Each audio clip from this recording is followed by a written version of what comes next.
Hello everyone, let's do some game analysis today, shall we? Before we begin, I would like to apologize in advance for some of my crappy animations and everything. I'm not going to spend a lot of time doing those and making them look really fancy, but hopefully you'll get the idea of what I'm trying to represent and everything. This is from an ongoing tournament that I'm playing. It consists of many rounds and we're playing it over a number of weeks. My opponent here is So Lucky. He is a very skilled player, mechanically and tactically, and I just thought I would run through this game just to show you some of the tactics at some of the higher levels. While doing the recording and video editing on this, I realized if I went through all of the rounds, that this would be a very long video, so I think I'll just go through the first round.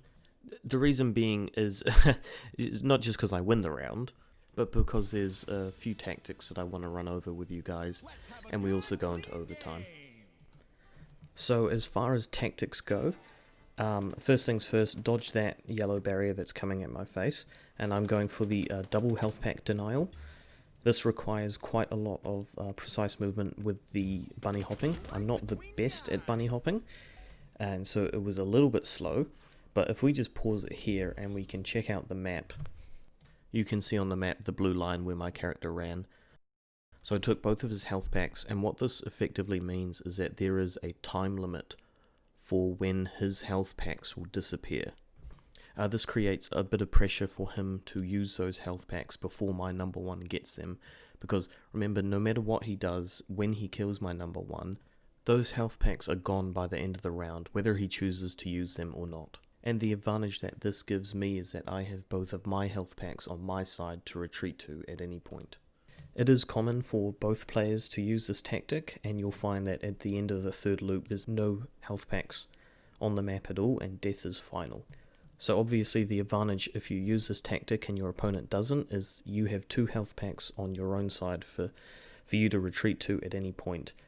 It is quite mechanically intensive because you need to know how to do that bunny hop, and I'll put a link in the description about how to do the bunny hop. I think So Lucky does a really good job of explaining that. So it's tough to do, but it is quite an effective tactic. So most people choose to kill the number one clone when it comes to that first health pack. It's probably what I should have predicted, but instead I wasted a bit of time and I chose to go for his number one in the back and then steal that health pack. Whether if I had gone left side, I could have killed his number two before he killed my number one, or at least dealt some damage on him after he picked up the health pack and he denied it. But the dangerous thing that I just did is, you see I picked up his far right health pack. In the third round, all he needs to do is sit on that health pack with his number three, and my number two is just going to run straight towards him, and it's a really easy kill. So that's a big mistake from me there. And you see that's exactly what he does. I try to get some shots on him now, even though I know that it's going to be null because he's going to be picking up that health pack, but it's just a little bit of pressure on him. So the first thing you'll notice are the amount of health that his characters are on. So his number one has got barely any, his number three is also on barely anything, and this is actually very advantageous to me because if your clone dies, then you get a brand new one, you're on full health, and you get to choose what weapon you start with as well. Compared with what my opponent has to deal with, he's in the middle of the arena and he's got barely any health. This isn't a good situation for him. Which leads me into telling you that sometimes you don't want to kill your opponents, you actually want to leave them at low health. Now obviously there are some situations where you want to kill your opponent. If you're going to win the round by killing them, then go ahead and do it. I could maybe have focused his number 1 and 2 instead of getting on the point, that was a possibility. But I'm at a pretty advantageous position anyway, just due to the health of his clones. So there's a decision I have to make at the start of this round. It's either take the health pack or spam lots of bullets and hope one of them hits his number 3 in the third round. I'm not sure if you remember, but at the end of the third round, my number 3 only had 3 bullets in his gun, which means that there was a chance that I wouldn't actually win that duel, especially being only on 33 HP, and so we could all miss our shots and it would just be a complete shambles. The other option I just mentioned would be to rush for that health pack, to try to deny his number 3 doing that, because if you think in his mind, he's on barely any health, so he wants to get a health pack so he can resync himself. I choose just to spam lots of bullets in his general direction and then just go take their health pack. And I'm also moving around, keeping active, staying behind cover, just because in the future rounds I don't want my number 1 to be a sitting duck, and then I run in and contest the point. Using the grenade launcher is a very common tactic for your number 1 and 2 when it comes to overtime.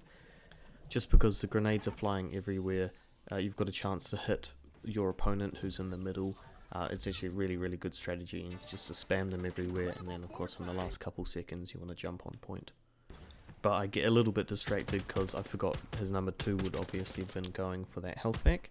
If I'd remembered, I would have been pre-firing my grenade launcher at the health pack before he picked it up.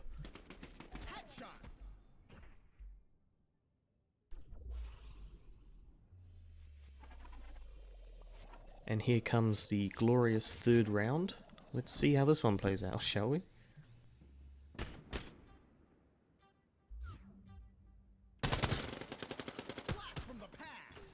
And it goes terribly. Okay, we both miss our shots completely, and it's, as I said, a complete shambles. And I am so glad that with my number 1 I shot bullets down in the number 3's direction, because if you look at the who kills who area, it was my number 1 that ended up killing his number 3, so he saved me. And so this all ties into the double health pack steal I mentioned at the very beginning. You can imagine if I didn't do that, if I didn't take his 2 health packs, then in these rounds he would have those 2 health packs to retreat to, rather than him having to run up and try steal the ones on my side, because obviously there's a greater chance that I will get to it before him. But instead my number 1 went around, took both of his health packs, and he doesn't have any to use in overtime. So that's where this double health pack denial strategy really shines. So that's me winning that round, which is really good. I then go on to lose the next 3 rounds in a row, but you know, let's not talk about that. There's no need to dwell on the past. Instead, tell me what you guys think about the strategy that I use. Were there any parts that you disagreed with? Because, you know, obviously I'm not the best player in this game. I'm sort of up there, but I'm definitely not the best when it comes to tactics or anything like that. You could see my numerous mistakes that I made. So feel free to leave me a comment, give me any tips, suggestions, or if you have any questions for me, go ahead and I'll try to respond to them. But apart from that, we'll see you in the next video. Cheers.